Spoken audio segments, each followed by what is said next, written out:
Oke teman-teman, ini pas pergantian ini juga, pergantian slide.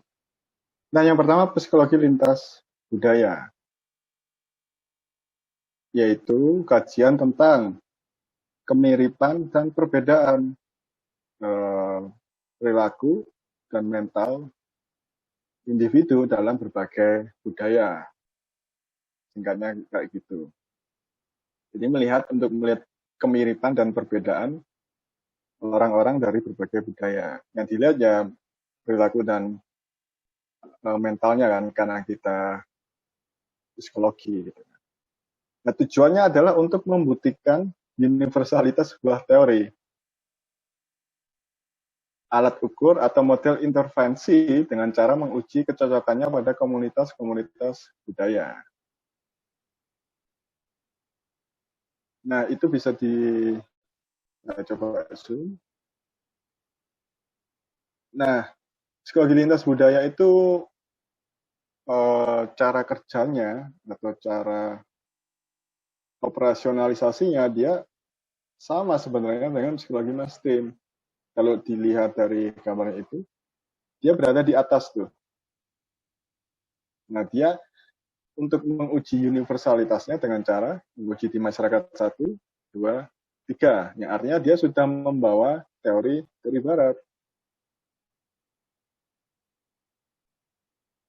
Nah, itu yang lintas budaya. Lalu yang psikologi budaya, ini kajian tentang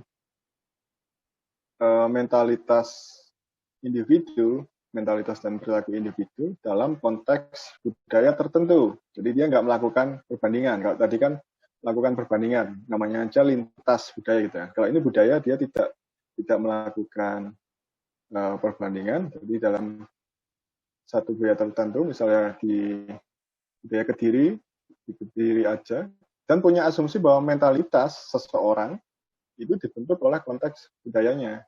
Jadi posisi budaya di sini inherent atau melekat di dalam diri manusia. Makanya dia nggak bisa dibandingkan sebelumnya. Nah, kelahiran psikologi budaya sebenarnya dia sebagai respon atau kritik terhadap psikologi lintas budaya tadi. Yang kalau mau kita sebut istilahnya, psikologi budaya itu kontekstualis gitu. Jadi dia menyesuaikan konteks. Nah, dia mengkritik psikologi lintas budaya tadi.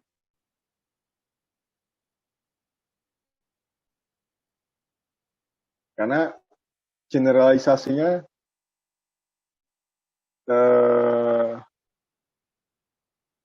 nggak tepat, dia sudah membawa asumsi atau teori dari Barat kan, terus diujinya di masyarakat non Barat gitu. Nah, tetapi psikologi budaya pun dapat kritik karena dipandang mengabaikan aspek universal manusia. Jadi bayangkan yang tadi kalau kita membayangkan budaya itu asosiasinya ya berarti sesuai konteks dalam kontekstual lah. Tetapi ternyata juga dikritik karena dia mengabaikan aspek universal manusia. Ya, siapakah yang mengkritiknya? Yang mengkritik adalah ahli-ahli IP atau indigenous psychology. Indigenous ada aspek universal yang melandasi mental dan perilaku manusia. Nah, jadi IP ini hadir untuk mengakomodasi aspek partikular atau yang khas dan aspek yang universal dari mental dan perilaku manusia. Nah, ini yang kemudian itu melahirkan definisi umum yang dikenal secara luas gitu.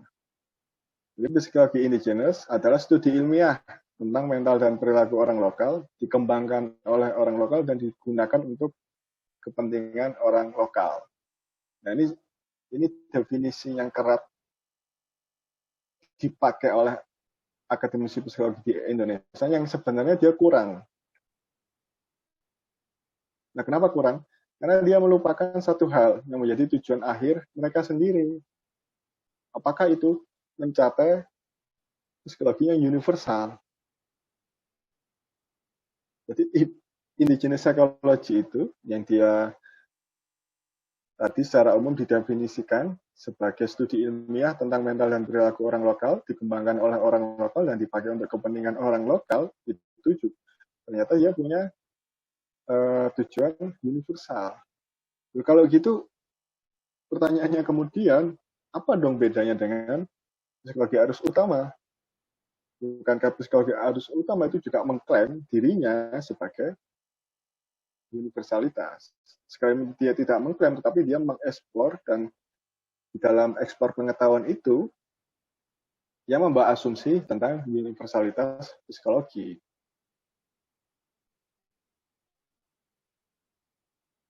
Nah, bedanya yang enggak saya masukin misalnya sebelum ke model. Nah, bedanya apa? Bedanya psikologi itu menggunakan pendekatannya top down. Juga teman-teman lihat di sini. Top, atas, dari atas ke bawah. Artinya dari teori yang sudah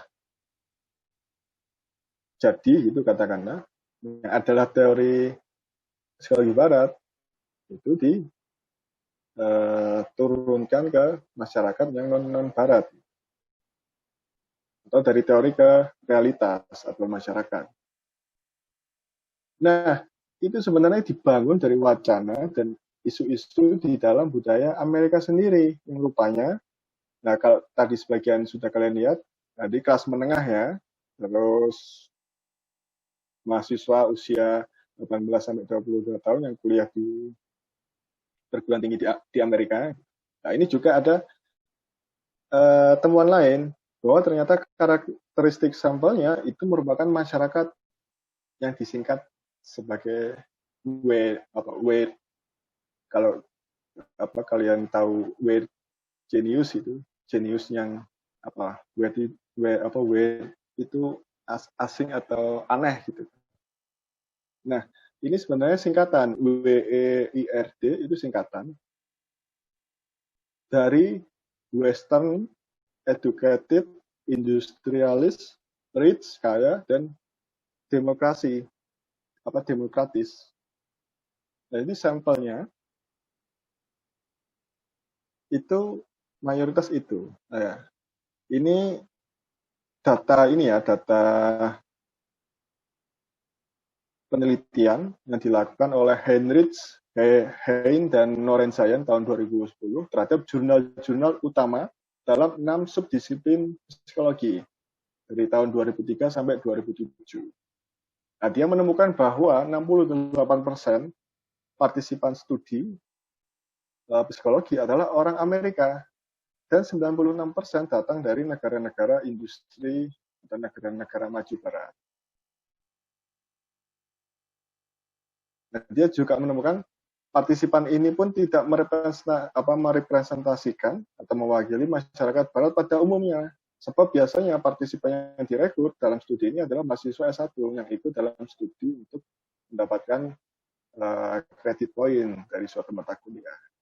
Jadi yang diambil dari negara-negara barat pun juga nggak merepresentasikan masyarakat barat. Ini juga satu temuan tadi dari Heinrich dan Norenzayan itu. Nah, sementara psikologi indigenous, kalau kalian lihat, itu mengenakan pendekatannya bottom up, dari bawah ke atas. Maksudnya dari realitas, dia meneliti masyarakat lebih dulu, dari penelitian lapangan, terus baru diangkat atau dibangun menjadi teori, yang artinya dia memang berasal sejak awal dari lokasi dan subjek yang itu berasal dari tempat atau budaya tertentu. Jadi sama sekali nggak ada ini kan, dia nggak membawa asumsi teoritis psikologi Barat. Nah, itu apa modelnya untuk mencapai psikologi universal.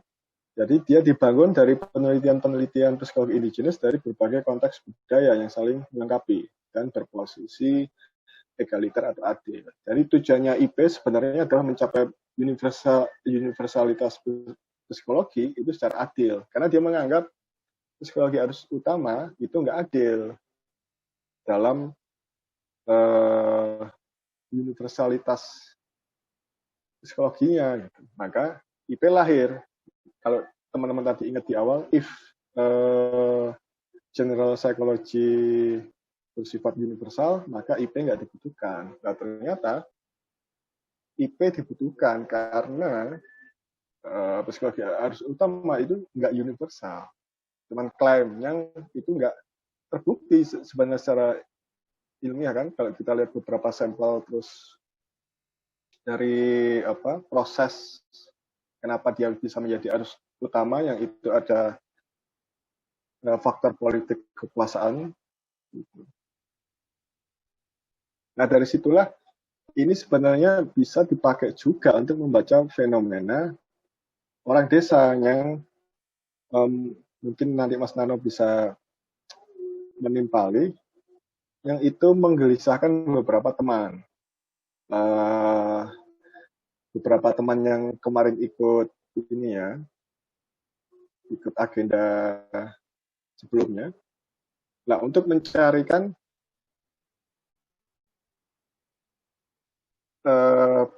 paling nggak perspektif lah, kalau belum itu teori, perspektif yang pas untuk membaca fenomena orang-orang desa yang kemarin, kalau kemarin dicontohkan misal soal petulungan. Petulungan itu melibatkan banyak pihak, ada siapa kemarin? Ketua desa, terus tetangga-tetangga yang ada di sebelah rumah. Nah, itu yang mungkin nggak cukup kalau dibaca dengan teori behavior prososial atau perilaku prososial. Nah, fenomena orang desa sebenarnya nggak berbeda dengan fenomena orang-orang atau tepatnya akademisi psikologi yang setelah belajar ke Barat, ke Amerika tepatnya, terus balik ke masing-masing ya kayak Mas Narno lah misal dia nggak pas karena Jogja UGM itu kan juga universitas rakyat gitu kan, kecuali kalau Mas Narno ke UI gitulah yang perkotaan, terus balik tuh dia ke Kediri, tempatnya agak terpencil lagi gitu kan pelosok. Nah, terus loh kok nggak bisa diterapkan nih psikologi yang dari UI misal, kan sama di desa lah. Ini untuk membuat model yang pada akhirnya kita mau lakukan. Nah, ini secara umum sih model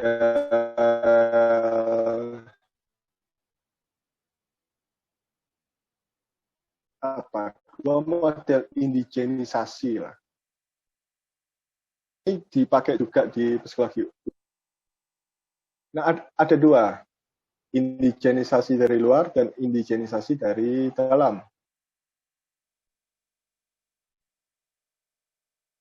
Indigenisasi dari luar itu mengambil konsep teori dan metode psikologi yang sudah ada dan memodifikasinya secara kultural.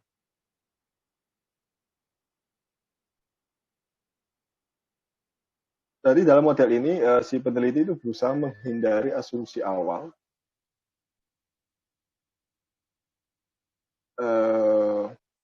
tentang universalitas suatu teori, sebagaimana para peneliti psikologi lintas budaya ya.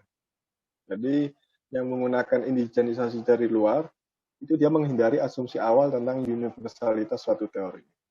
Artinya ya ketika dia melihat satu teori psikologi, dia nggak mengasumsikan itu bersifat universal dan menggunakan pengetahuan emik, pengetahuan yang khas budaya tertentu dari suatu konteks budaya untuk memodifikasi dan mengadaptasi teori tersebut.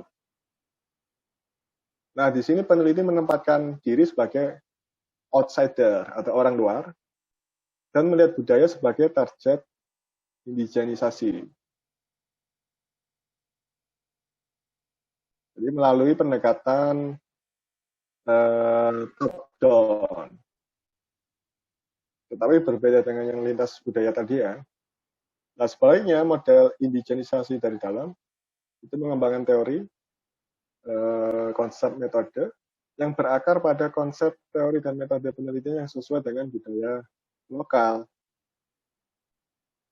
Jadi model ini merekomendasikannya peneliti, bayangkan teman-teman meneliti, itu melakukan studi eksploratori terlebih dulu, studi pendahuluan awal, untuk mengidentifikasi dan mendefinisikan konsep-konsep psikologis dalam konteks budaya, beserta analisis semantiknya, jadi analisis makna kata atau makna bahasa.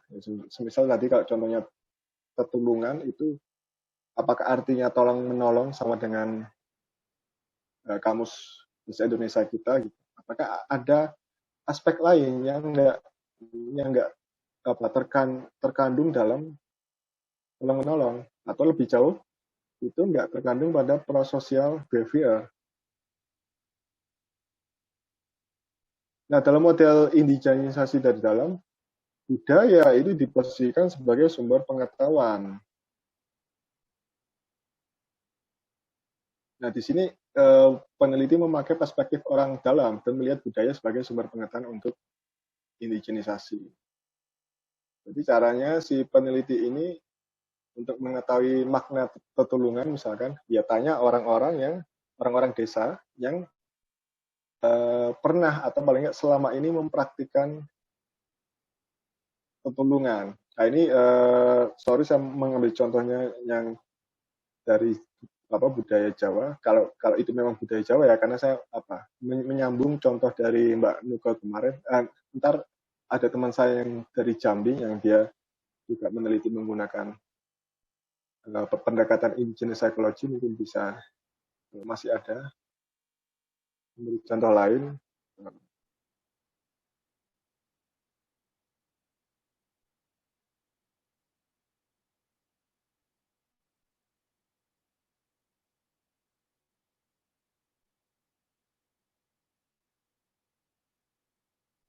Alurnya coba saya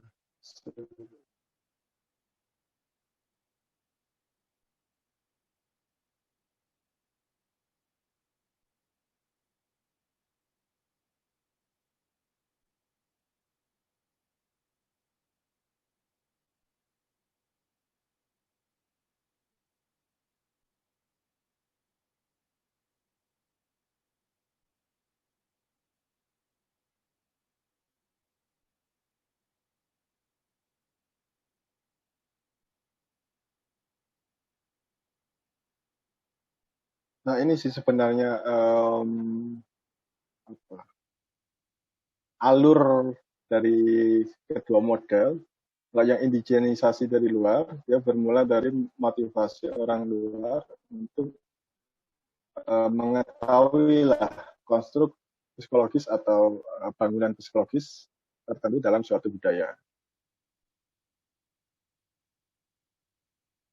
Nah, tetapi yang ini indigenisasi dari luar itu dapat kritik dari para tokoh psikologi indigenous. Meskipun si peneliti berusaha menyingkirkan berbagai asumsi a priori-nya gitu, atau asumsi tentang universalitas psikologi, pengalaman hidup, terus nilai-nilai budaya asal yang menempel, dan sumber pengetahuan yang dia bawa di dalam sistem berpikir tetap turut berpengaruh terhadap interpretasi temuannya nanti. Jadi salah satu kritiknya itu. Lalu yang kedua, kompetensi orang luar atau outsider itu dipandang lemah untuk menangkap budaya lokal secara utuh. Karena budaya bukan hanya artefak empiris lah yang kasat mata gitu, atau sekumpulan pengetahuan yang bisa dianalisis, melainkan juga sebuah pengalaman. Orang luar ya mungkin bisa dia memahami budaya lokal, tapi mungkin dia nggak akan bisa menangkap aspek pengalaman emosional dan bahkan transendental dari budaya tersebut. Nah ini ada kawan saya yang sudah join, Mas Hapsi, yang Mas Dr. Hapsi tepatnya, yang terima kasih sudah join, yang kebetulan riset disertasinya tentang ajaran atau pemikirannya Raden Mas Panji Sosrokartono yang kemarin sempat disebut oleh temannya Mbak Nuko kemarin, siapa itu? Ya, tetapi bidangnya konseling, tapi paling enggak ntar bisa ikut ceritalah aspek transendental yang ini juga sempat dijadikan reason oleh temannya Mbak Nuko kemarin, bahwa ini nggak bisa di riset oleh psikologi kan.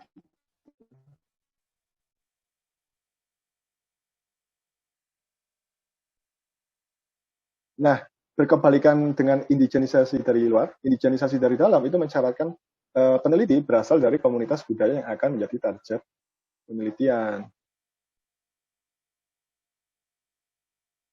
Nah, jadi ada syarat itu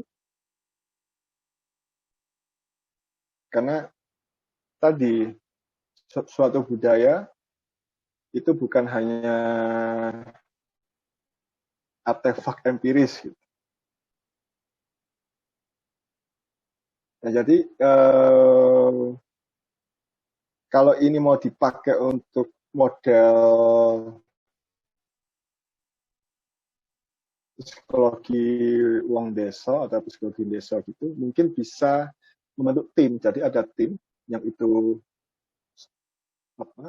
ada anggota yang dia berasal dari desa tertentu, yang tahu betul nih kondisi desanya mau diteliti, dan dia anggota dalam masyarakat desa itu. Kemudian juga ada outsidernya yang dia berasal bukan dari desa itu atau yang memang bukan berasal dari desa. Nah, baru kemudian melakukan riset tentang variabel psikologis tertentu lah, misalnya perilaku gotong royong atau yang lainnya. Nah, baru kemudian ya secara umum baru melakukan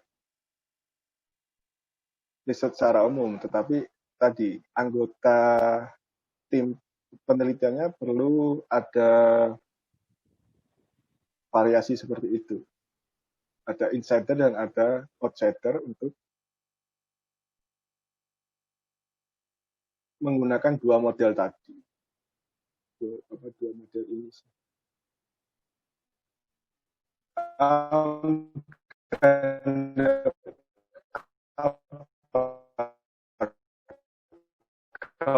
Gambaran yang bisa saya tunjukkan sih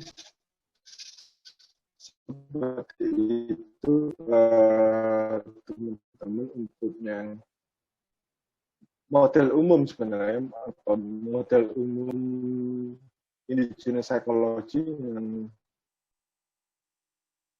dipakai di ini ya, di yang indigenisasi dari tentunya, maka menggunakannya itu. Nah, saya pikir kalau untuk meriset orang desa sebagai studi awal yang nanti ujungnya adalah untuk membangun atau mengkonstruksikan satu benar-benar bottom up dari bawah, dan itu tidak membawa asumsi universal.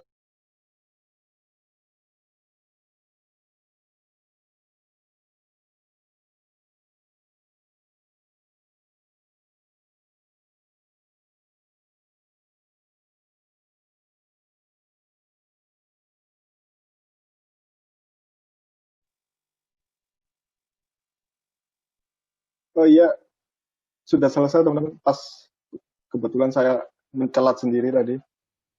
Saya kembalikan ke Mas hostnya.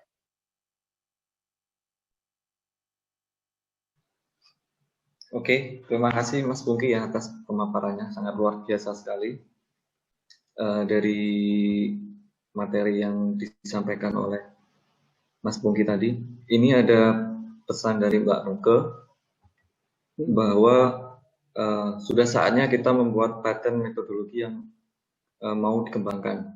Artinya dalam membuat penelitian tentang proyek psikologi desa ini, untuk mengetahui perilaku-perilaku indigenisnya orang desa ini, ada dua sumber atau dua tim, yaitu yang insider dan outsider. Oke. Pemaparan dari Mas Pungki sudah selesai. Mungkin dari peserta ada yang ingin disampaikan atau ada pertanyaan, monggo saya persilahkan.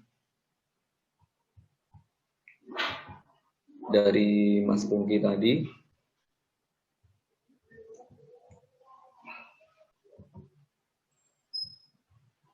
Monggo. Atau mungkin ada yang ingin share pengalaman tentang, bagi yang mahasiswa ya, share pengalaman tentang kuliahnya di kampus itu ketika diajarkan materi psikologi tapi mengacunya masih itu yang ke universalitasan itu, yang tolak ukur perbedaan itu belum disampaikan, dan itu memang, dan itu seharusnya bagaimana. Monggo. Oh ya, ini remaining meetingnya tinggal 9 menit ya.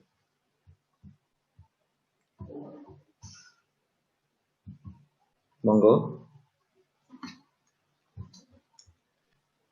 Respon juga boleh teman-teman, Mbak Nuke, Mas Hapsi, Mas Narno, atau teman-teman yang lain.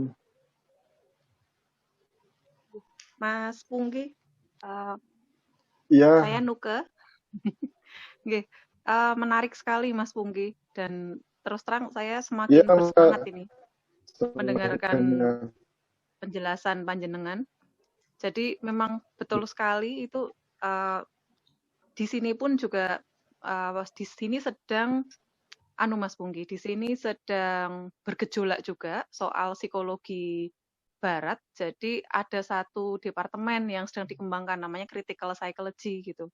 Dan salah satunya masuk ke metodologi, betul sekali bahwa riset dengan pendekatan budaya itu sudah saatnya tidak lagi menggunakan model-model yang top down, dan betul sekali harus ada insider, yaitu orang yang memang berasal dari member komunitas itu. Ya, jadi kita seperti menggerakkan ya Mas ya ini ya, akhirnya kita menganggap periset itu ya bukan orang di luar kelompok, betul gitu. Dan dengan adanya wadah psikologi wong desa ini, desa-desa manapun di Indonesia akhirnya jadi bergerak begitu kan ya gitu. Dan psikologi nggak lagi eksklusif gitu, dan ya bagus. Ya insya Allah ini Mas, matur nuwun sekali ini panjenengan membuka pintunya semakin lebar. Semoga nanti kerjasama berkelanjutan dalam riset di lapangan juga insya Allah semakin mudah nih.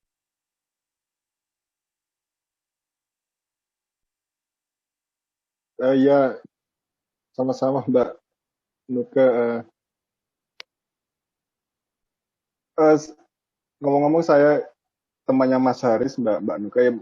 Maksudnya Mas Haris bukan bukan satu angkatan, tetapi ya di atas saya, tapi kenal gitu di Facebook, terus sempat collab nulis buku, terus ya sama-sama tertarik, dan saya sempat mengcopy satu disertasinya disertasinya yang itu ternyata mengopinya dari Mbak Nuk ke kata Mas Haris gitu. Disertasi apa itu? Candra Jiwa. Iya. Oh iya, nggih. Nah, Candra Jiwa Sumantri Haryo Prakoso. Ya, nah, itu juga yang dulu bikin saya ini ya bergairah, maksudnya untuk mengkaji lokalitas Jawa gitu. Iya. Okay. Nah, barangkali teman-teman, iya Mbak, teman-teman yang lain, Mas Hapsi boleh Mas, saya minta respon ya, konseling dan psikologi kan ya nggak inilah Mas, jaraknya nggak lebar gitu kan. Dan sampean yang mengkaji Sosra Kartono. Jadi kalau di Indonesia yang tokoh tokoh Jawa yang kemudian diidentikan dengan psikologi budaya atau psikologi indigenous, 3 itu. Yang pertama Candra Jiwa yang sebenarnya itu diambil dari ajarannya Pangestu, paguyuban Ngesti Tunggal. Terus yang kedua Raden Mas Panji Sosrakartono, yang ketiga Ki Ageng Suro Mentaram.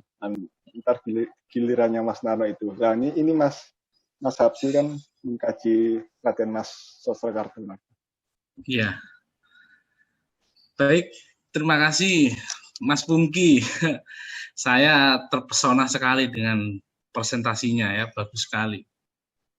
Saya sapa teman-teman. Saya kebetulan saja riset disertasi saya tentang Raden Mas Panji Sosrakartono. Karena kami bidang keilmuannya dari bimbingan dan konseling, bukan dari psikologi. Memang psikologi merupakan cabang dari bagian dari kerangka besar dari filsafat bimbingan dan konseling.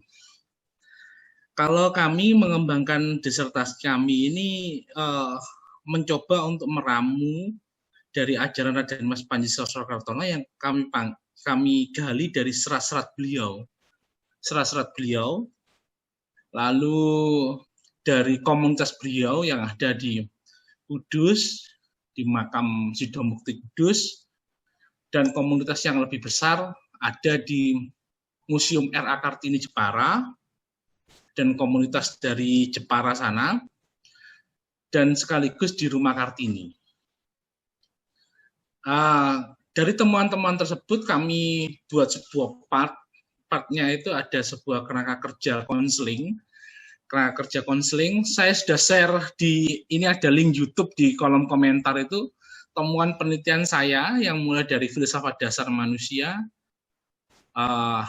hakikat manusia, mekanisme pengubahan, tujuan konseling, karakteristik pribadi konselor, karakteristik pribadi konseli, sampai dengan tahap-tahap dan teknik konseling. Mungkin begitu. Oh, ada videonya dinyalakan. Boleh ini dinyalakan videonya. Mungkin begitu Mas Mungki. Sini sudah. Iya. Baik, sudah saya nyalakan, Mas. Iya, Mas, matur Mas. Responnya. Saya kira itu menunjukkan bahwa ini kita perdana ya Mas, perdana ketemu secara benar. tatap muka tetapi via virtual. Sebelumnya hanya via chat gitu kan. Jadi memang ya kita di sini jadi ketemu semua sebenarnya gara-gara Mas Narno ini ya memang. Iya, ya itu mungkin teman-teman satu upaya membangun konsep tentang konseling kalau yang Mas Habsi ya. Nah itu diambil dari ajaran tokoh Jawa lah. Kelas berat sebenarnya gitu. Kalau mau dibandingkan dengan tokoh-tokoh lain kelas berat terus dipakai konseling ya paling enggak itu menunjukkan ya masih hidup upaya semacam itu meskipun bukan dari psikologi ya. Saya belum nemu Mas kalau yang dari psikologi mengkaji yang Raden Mas Panji. Kalau yang mengkaji Candra Jiwanya Sumantri Haryo Prakasa ada Ki Ageng banyak banget. Ya, tetapi yang Sosrakartono belum. Saya bagi link YouTube untuk bagi link YouTube dari hasil penelitian saya di kolom komentar, mungkin para peserta atau ingin tahu hasil penelitian saya. Terima kasih.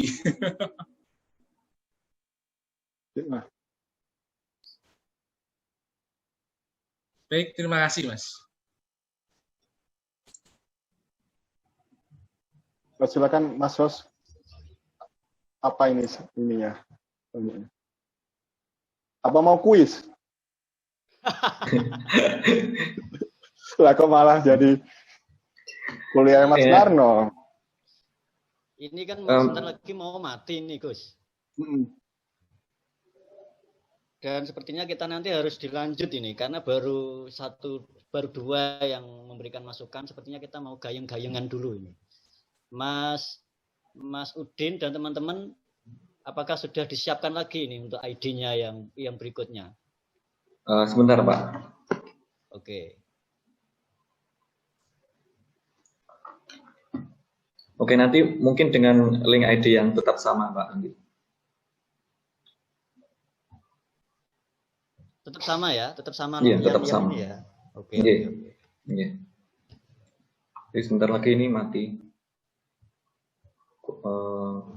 Tinggal beberapa detik lagi. Bagi teman-teman juga silakan ya kalau misalkan ada pertanyaan atau mungkin yang baru dengar tentang istilah indigenous ecology. Sebenarnya saya juga ada pertanyaan ini, tapi menunggu